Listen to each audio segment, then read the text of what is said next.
మెదక్ జిల్లా పాపన్నపేట మండల కేంద్రంలోని జెడ్పీ హైస్కూల్లో ఏర్పాటు చేసిన డిస్ట్రిబ్యూషన్ సెంటర్ను జిల్లా ఎన్నికల అధికారి రాహుల్ రాజ్ పరిశీలించారు.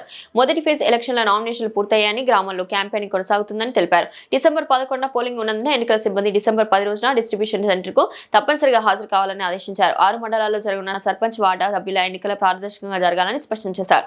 14 గ్రామ పంచాయతీల ఎన్నికలు పూర్తయినా ఆయా గ్రామాల్లో ఎన్నికల నియమావళి కొనసాగుతుందని పేర్కొన్నారు. ఎన్నికల నియమాలు ఉల్లంఘిస్తే కఠిన చర్యలు తీసుకుంటామని హెచ్చరించారు. ఫిర్యాదులు అందితే ఫ్లయింగ్ స్క్వాడ్ టీములు దర్యాప్తు చేసి నిబంధనల ప్రకారం చర్యలు చేపడతారని చెప్పారు. గ్రామాల్లో 100% ఓటింగ్ సాధించాలనే లక్ష్యంతో ప్రజలందరూ పాల్గొనాలని విజ్ఞప్తి చేశారు. డబ్బు మరియు ప్రలోభాలకు లొంగకుండా గ్రామాభివృద్ధికి తోడ్పడగల నాయకులను సర్పంచ్ గా, వార్డు సభ్యులుగా ఎన్నుకోవాలని సూచించారు.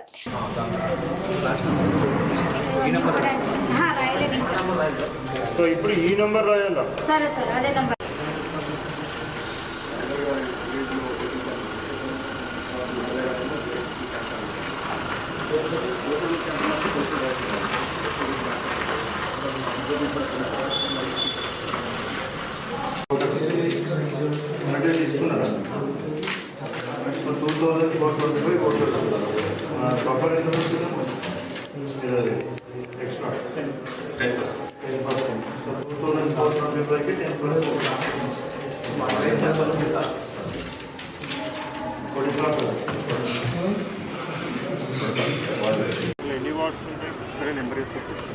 వార్డ్స్ కూడా టోటల్ పర్సనల్ ఎంతమంది ఉంటారో నెంబర్ వేసుకోండి. నెంబర్ వేసుకోండి. ఇప్పుడు ఇక్కడ మీకు సర్పంచ్ ఒక 10 వార్డులు ఉన్నాయి. 10 అంటే సుమారు 20. సర్పంచ్కి ఇంకొక 2, సో మొత్తం 22. మళ్ళీ తర్వాత ఫంక్షన్ హాల్ ఎందుకు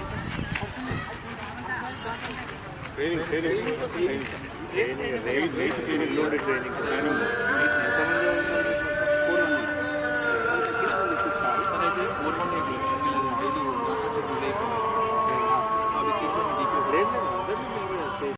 ఎస్పెషల్లీ మెదక్ జిల్లా ప్రజలకు మనము ఫేజ్ 1 పోలింగ్ స్టేషన్ ఫేజ్ 1కి సంబంధించిన గ్రామ పంచాయతీ ఎన్నికల్లో ఆల్రెడీ నామినేషన్స్ ప్రక్రియ మొత్తం పూర్తి చేసుకొని ప్రజెంట్గా ఇప్పుడు క్యాంపెయినింగ్ నడుస్తూ ఉంది. సో దీనికి సంబంధించి మనకు 11th డిసెంబర్ రోజు ఎన్నికలు అనేది నిర్వహించడం జరుగుతుంది. మరి 11th డిసెంబర్ అంటే పోలింగ్ స్టాఫ్ అందరు కూడా 10th డిసెంబర్ రోజే మన డిస్ట్రిబ్యూషన్ రిసెప్షన్ సెంటర్కి రావడం జరుగుతుంది. ఇక్కడ జెడ్పీహెచ్ఎస్ పాపన్నపేటలో మనము ఈ మండలికి సంబంధించిన డిస్ట్రిబ్యూషన్ అండ్ రిసెప్షన్ సెంటర్ పెట్టడం జరిగింది. సో అది కూడా పరిశీలించడం జరిగింది. ఇక్కడ ఏర్పాట్లు అన్నీ కూడా చాలా మంచిగా చేయడం జరుగుతూ ఉంది. సో అదేవిధంగా మన ఈ ఫస్ట్ ఫేజ్లో 6 మండలాలకు సంబంధించిన గ్రామ పంచాయతీ సర్పంచ్లు ప్లస్ వార్డు మెంబర్ల ఎన్నిక కోసము మనకి ఇంతకుముందు 14 గ్రామ పంచాయతీలలో ఫస్ట్ ఫేజ్లో మనకి టోటల్గా బాడీ మొత్తం యునానిమస్ అయితే వాళ్ళకి మనం ఉప సర్పంచ్ ఎలక్షన్తో కూడా కండక్ట్ చేసుకొని అది ఎలక్షన్ కంప్లీట్ చేసుకున్నాం. బట్ ఆ కంప్లీట్ అయిన గ్రామ పంచాయతీలో కూడా మనకి కంపల్సరీగా ఈ మోడల్ కోడ్ ఆఫ్ కండక్ట్ ఉంటుంది అనేసి ఆ గ్రామ పంచాయతీ వాళ్ళు కూడా గమనించాల్సిన అవసరం ఉంటుంది. వేరే ఎవరెవరైతే క్యాంపెయిన్ చేస్తూ ఉన్నారో వాళ్ళు కూడా ఎలక్షన్ నిబంధనలు, ఎన్నికల నియమావళిని పాటిస్తూ వాళ్ళందరూ కూడా క్యాంపెయిన్ చేయాలా.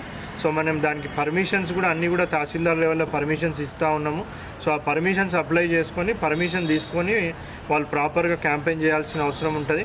ఏదైనా model code of conduct violation జరిగినప్పుడు ఎంపీడీఓ గారికి కానీ తహసీల్దార్ గారికి కానీ కంప్లైంట్ ఇచ్చినట్టయితే మనకు ప్రతి మండలంలో కూడా ఫ్లయింగ్ స్క్వాడ్ టీమ్స్ ఉన్నాయి. ఆ ఫ్లయింగ్ స్క్వాడ్ టీమ్స్ని కూడా పంపించి వెరిఫై చేసి ఒకవేళ model code of conduct violation నిజమని తేలితే వాళ్ళ ఎన్నికల నియమావళి ప్రకారంగా వాళ్ళ మీద చర్యలు కూడా తీసుకోవడం అనేది కూడా కంపల్సరీగా జరుగుతుంది. సో అభ్యర్థులకు అందరికీ కూడా విన్నపం ఏంటంటే ప్రతి ఒక్కరు కూడా ఎన్నికల నియమావళిని పాటిస్తూ ఎన్నికల నిబంధనల మేరకే క్యాంపెయిన్ చేసుకోవాలా పర్మిషన్ తీసుకుని అభ్యర్థులను అందరినీ కూడా రిక్వెస్ట్ చేస్తూ ఉన్నాం. అదేవిధంగా ప్రజలందరికీ కూడా పెద్ద ఎత్తున ఈసారి మనం 100% ఓటింగ్ సాధించాలనేసి కూడా టార్గెట్ పెట్టుకున్నాం.